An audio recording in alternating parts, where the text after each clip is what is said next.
வணக்கம் நண்பர்களே. நம்ம மாடி தோட்டமும் வீட்டு தோட்டமும் செடிகளும் ஒவ்வொரு சீசனுக்கும் வேறு வேறு மாதிரி இருக்குது. இந்த சீசனில் பார்த்திங்கன்னா இந்த அழகான பட்டர்ஃப்ளைஸ் அவ்வப்போது நம்ம தோட்டத்தில் சுற்றிக்கிட்டே இருக்குது. முதியெல்லாம் நம்மளை பார்த்தாலே இது பயந்து ஓடும். இப்போ நம்மக்கிட்ட அது நல்லா பழகிருச்சு போல். இப்போ இந்த மழை காலத்தில் சின்னதாக வச்ச இந்த மினியேச்சர் மார்னிங் க்ளோரி பாருங்கள், எவ்வளவு அழகாக நிறையா பூத்துருக்கு. இன்னும் கொஞ்ச நாளில் இந்த செடிகள் நல்லா பரவி வரும், நிறையா ஹனிபீஸ் வரும். இந்த சீசனில் நிறைய மழை பெய்யறனால சின்னதாக செடி வைக்கும்போது ஈஸியாக வேர் பெற்று வந்துடும். அதனால் இப்போ நம்ம புது செடிகளை தாராளமாக நடலாம். மிளகா செடிகளை பொறுத்த வரைக்கும் இப்போ நான் நல்ல சிகப்பு நிற மிளகா வேணும்னு விட்டுருந்தேன். இப்போ தினம் தினம் பார்த்திங்கன்னா ஒரு கைப்பிடி மிளகா கிடச்சிட்டு தான் இருக்குது. அந்த மிளகாய்களை சேர்த்துட்டு நல்ல வெயிலில் இப்போ நான் காய வைக்கிறேன். மிளகாவை பொறுத்த வரைக்கும் காய்கள் அவ்வப்போது நம்ம செடியிலேருந்து பறிச்சிடணும். அப்போ தான் காய்கள் நிறையா திரும்ப திரும்ப காய்ச்சிக்கிட்டே இருக்கும். இந்த சிகப்பு மிளகாய் இது எனக்கு முதல் முயற்சி தான். பார்க்கலாம் எப்படி வருதுன்னு.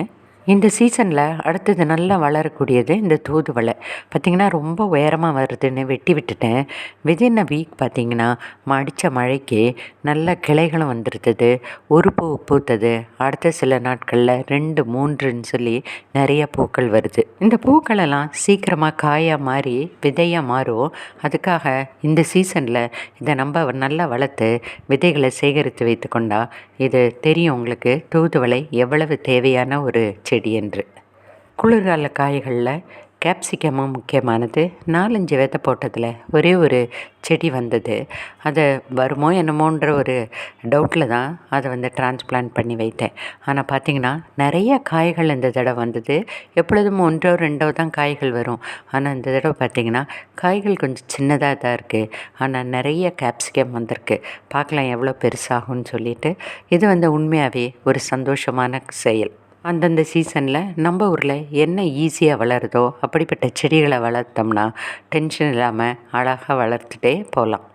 கஷ்டப்பட்டு ரோஜா பூக்களை ரொம்ப மெனக்கிட்டு வளர்க்குறத விட இப்படி பால்சம், காஸ்மாஸ் அந்தந்த சீசனில் வளர்கிற பூக்களையும் நம்ம வளர்க்கும்போது மாடி நமக்கு நல்ல பிரைட்டாக இருக்கும்.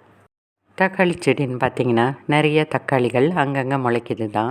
இப்போ பார்த்திங்கன்னா நல்லா காடு மாதிரி தக்காளி செடிகள் வளர்ந்துருக்கு. ஏன்னா மழையும் நல்லா பெஞ்சிட்டுருக்குது. இப்படி இருக்கும்போது காய்கள் குறைவாக தான் காய்க்கும். அதனால் அந்த எக்ஸ்ட்ரா இருக்கிற இலைகளை நம்ம உடைத்து எடுக்கணும். கீழே நிறைய இலைகள் இருந்தால் அதை எடுத்துடணும்.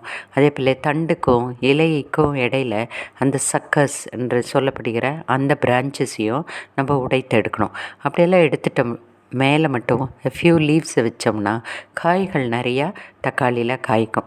இதை நம்ம ரெகுலராக பண்ண வேண்டியது அவசியம். தக்காளி நல்லா வளர நிறைய உரங்களும் தேவைப்படுது. அதனால் கரெக்டாக ஃபீட் பண்ணணும். நம்ம ஊரில் எல்லா சீசன்லேயும் வளரக்கூடிய செடி இது. அதையும் நம்ம ரொம்ப ஈஸியாக வளர்த்துலாம். எவ்வளோ அதிர்ஷ்டம் நமக்கு. அடுத்த குளிர்கால செடி இந்த பீன்ஸ். இந்த டைமில் நல்லா வளரும். நிறைய பீன்ஸ் வருது. 2 செடி தான் வச்சுருந்தேன். அந்த செடியிலேருந்து இப்போ காய்க்க ஆரம்பிச்சிருக்கு. கொஞ்சம் கொஞ்சமாக டெய்லி கிடைக்குது. ஒரு 2-3 நாட்களுக்கு சேர்த்து வைத்து நம்ம சமைச்சிக்கலாம். அப்படி தான் கொத்தவரங்காவும் எனக்கு ஒரு 2-3 செடியிலேருந்து கொஞ்சம் கொஞ்சமாக கிடைக்கும். அதையும் நான் சேர்த்து வைத்து தான் சமைக்கிறேன். நிறைய செடிகளும் நிறைய காய்களும் இருந்தால் தான் மாடி தோட்டம்னு இல்லை. நம்ம குடும்பத்துக்கு ஏற்றபடி கொஞ்சம் கொஞ்சமாக இருந்தால் கூட அது நமக்கு ரொம்ப பிரயோஜனம்தான். அடுத்ததாக பார்த்திங்கன்னா வெண்டைக்காய் செடிகளும் இந்த சீசனில் நல்லா வளருது. தினமும் கலெக்ட் பண்ண வெண்டைக்காய் தான் இவ்வளோ. இது நம்ம எப்போ தேவைப்படுதோ அப்போ நம்ம விதவிதமாக சமைச்சிக்கலாம்.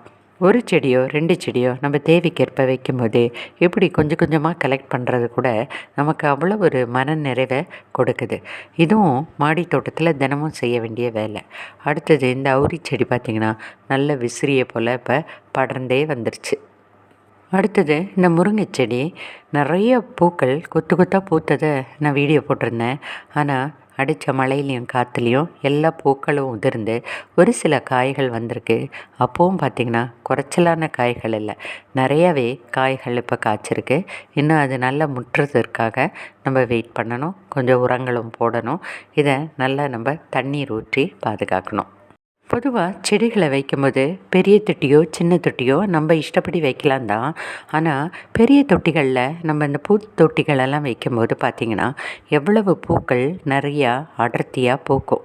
அதே நேரத்தில் ஒரு நாளாவது 2 நாளாவது நம்மளால் தண்ணி ஊற்ற முடியலன்னா கூட பரவாயில்ல, அது தாங்கிக்கணும். ஆனால் இந்த சின்ன செடியில் வைக்கிற பூக்களை பார்த்திங்கன்னா பூக்குது சீக்கிரம். ஓரளவுக்கு பூக்கள் கிடைச்சா கூட ஒரே ஒரு நாள் கூட நீங்கள் தண்ணி ஊற்றலைன்னா போதும், அந்த செடி டோட்டலாக வாடிடுது. 20 லிட்டர் கேனில் வச்சுருந்த பால்சம் செடிகள் பாருங்கள் எப்படி கொத்து கொத்தாக பூக்கள் பூக்குது. இது இந்த சின்ன தொட்டியில் வச்சது அழகாக பூத்துருக்கு. ஆனால் ஒரே ஒரு நேரம் தான் தண்ணி ஊற்றலை, எல்லாம் எப்படி வாடிருச்சு. பூக்களோட சைஸும் சின்னது. அதனால் இந்த மாதிரி குட்டி குட்டி காரியங்களை மாடி தோட்டத்தில் பார்த்து சரி செய்துக்கிட்டால் போதும். மாடி தோட்டம் எப்பொழுதுமே ஒரு இன்பமான இடம்தான். நன்றி.